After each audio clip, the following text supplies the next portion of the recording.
कपिल नगर थाने के हद में बीते 7 जून को प्रेरणा अंबिकर नामक महिला ने सोने की चैन चोरी जाने की शिकायत दर्ज कराई थी।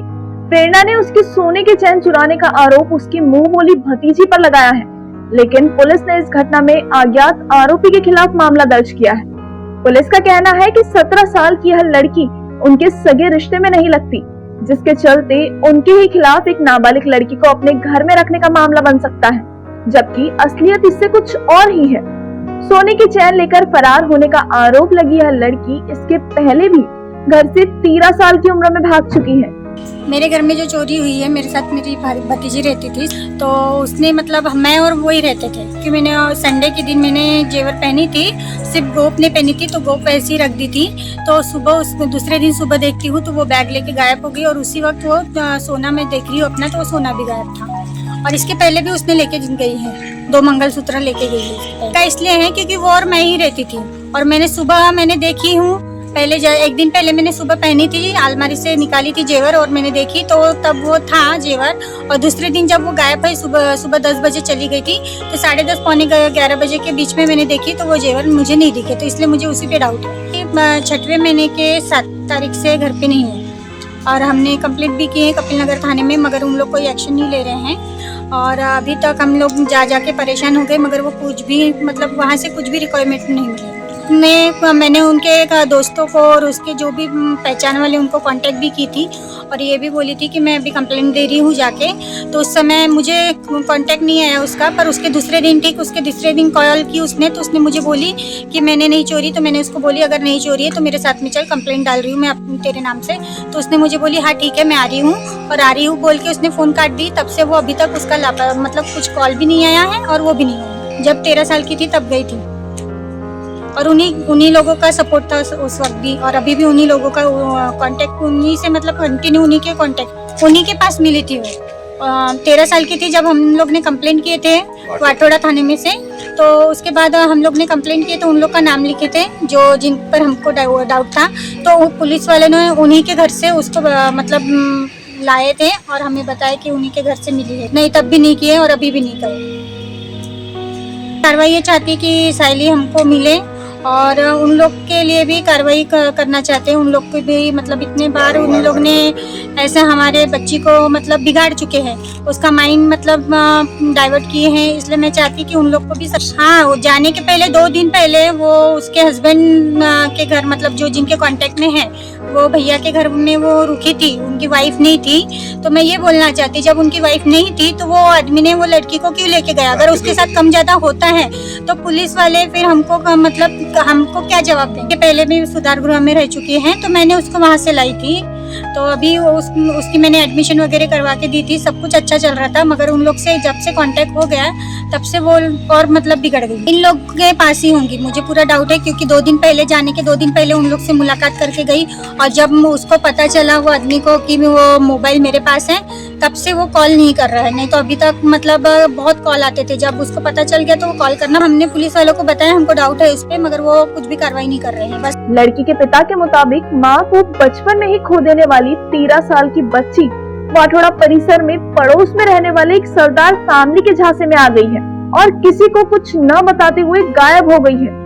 लड़की के पिता ने बच्ची की गुमशुदगी की शिकायत वाटोड़ा थाने में दर्ज कर उन्हें लड़की पड़ोस में रहने वाले परिवार के 35 वर्षीय व्यक्ति के साथ भाग जाने का संदेह भी जताया, लेकिन पुलिस ने इस बारे में कोई खास कार्रवाई नहीं की। आखिरकार 1 महीने बाद लड़की MIDC परिसर में ही इस व्यक्ति के मकान में मिली, जिसके बाद पुलिस ने लड़की को बाल सुधार गृह भेज दिया। लेकिन एक 13 साल की लड़की किसी 35 साल के व्यक्ति के पास 1 महीने के करीब रही, पर पुलिस ने इस व्यक्ति पर कोई कार्रवाई नहीं की। पहले भी मेरी लड़की को मैं घर में अकेला रहने वाला हूँ। मेरे घर वाली की डेथ होने की वजह से कैसा हो गया था कि मेरी एक बड़ी बहन है जो वाटोड़ा में रहती थी।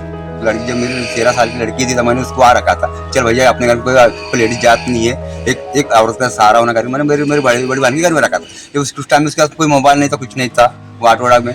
तो वो जो प्रीत सिंह है सरदार, ये 4 लोग जो है उसकी सास वगैरह इतने ये है कि कुछ भी नहीं बताते उसको, इतनी सरदार। उसका मोबाइल भी नहीं था उस टाइम में, तब उन लोगों ने एक करके उसको आ रखे थे। तो अपन पुलिस वालों ने 2-3 महीना उसको ढूंढते रहे। उसके बाद में वाटोड़ा वालों ने लाए थे उसको 3 महीने के बाद में, फिर अपना वो हो गया तो घर में रखा। उसके बाद में कुछ ऐसी परेशान कर रही थी तो मैं उसको अभी फिर डाला था कि चल भैया ना परेशान हो ना लो कुछ हो जाए, इसलिए मैंने उसको वहाँ डाला था। उसको डालने के बाद में जब वहाँ उससे कोई संबंध कोई मुलाकात को नहीं किया, कुछ नहीं कहा। इसको उन लोगों ने जो सरदार लोग क्या इसको उल्टा सीधा था बताकर उसको जिसको करके जमानत करवा के इसको बाहर निकाले। इसके बाद तो मैंने बोला चलो सही है, कहीं तो भी है, सही है ना। पर उसने 2 दिन पहले घर में घर इसको फोन करके रात को 2 बजे बुलाया, उसको 2 दिन रखा। फिर उसके बाद में वो आज से 2 दिन रखने के बाद में इसके घर से वो गायब हो गई। और पूरा सहमत उसी का, क्योंकि जब जिस दिन मैंने थाने में गया था तो उसको मैंने आज से उसका फोन नहीं किया, कुछ नहीं किया, उसी का फोन मेरे को आया हुआ है। और वो मेरी धमकी दे रहा था कि तुम्हारे ऐसा कर डालूंगा, वैसे कर डालूंगा, तेरे मार डालूंगा, भाई लोग आएंगे, तेरे बाप लोग आएंगे, ऐसे वैसे मेरे बोलते नहीं लगा। कोई एक्शन नहीं लिया पुलिस, उसको कोई इसके पहले अभी भी थाने के ऊपर मैंने बहुत कुछ बोला उनके बारे में, इमामबाड़ा थाने के बारे में, पुलिस ने कोई एक्शन नहीं लिया उनके बारे में। उनके वाटोड़ा में उनके खिलाफ रिपोर्ट है, इमामबाड़ा में भी रिपोर्ट है, अब ये तीसरी रिपोर्ट यहाँ पर हो गई, उनको कोई एक्शन नहीं लिया जाता, कुछ नहीं लिया जाता और वो बिंदास घूमता है। कुछ महीने पहले इस लड़की ने मुंह बोली बुआ प्रेरणा अन्वीकर को मैसेज भेजकर उसे बाल सुधार गृह से ले जाने की गुजारिश की। इस बच्चे के कहने पर प्रेरणा बाल सुधार गृह से उसे अपने कपिल नगर वाले मकान में लेकर गई, जहां कुछ महीने बाद प्रेरणा को पता चला कि यह लड़की आज भी उसी परिवार के संपर्क में है। लिहाजा इस लड़की को प्रेरणा ने जमकर डांटा और इस रिश्ते को खत्म करने को कहा, लेकिन लड़की गुस्से में आकर 7 जून को दोबारा घर से भाग गई। प्रेरणा और लड़की के पिता को पूरा संदेह है कि उनकी बेटी इस व्यक्ति के पास है, लिहाजा उन्होंने पुलिस को सख्त कार्रवाई कर लड़की को इस व्यक्ति के चंगुल से छुड़ाने की मांग की है।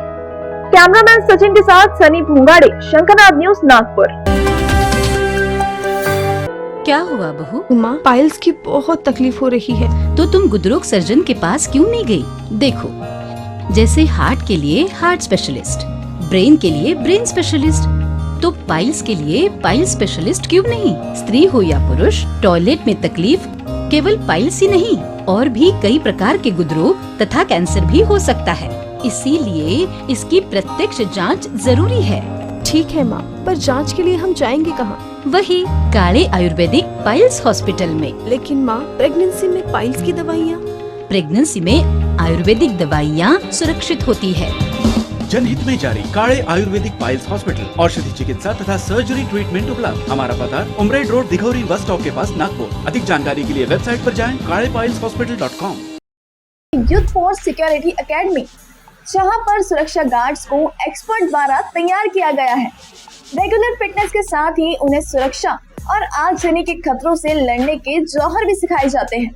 हमारे यहाँ सभी सुरक्षा गार्ड्स का बैकग्राउंड चेक करके ही उन्हें एकेडमी में भर्ती कराया जाता है। शिफ्ट वाइज ड्यूटी होने से प्रॉपर्टी ओनर को चिंता करने की जरूरत नहीं होती। साथ ही हमारे पास इमरजेंसी बैकअप टीम भी तैयार है। Industries, residential society, commercial shops and mall, event या फिर VIP प्रोटेक्शन, हर क्षेत्र में हमारे गार्ड काबिलियत के साथ डटे हैं। दोस्तों, सुरक्षा आपकी, संकल्प हमारा। संपर्क करें 9422 313968।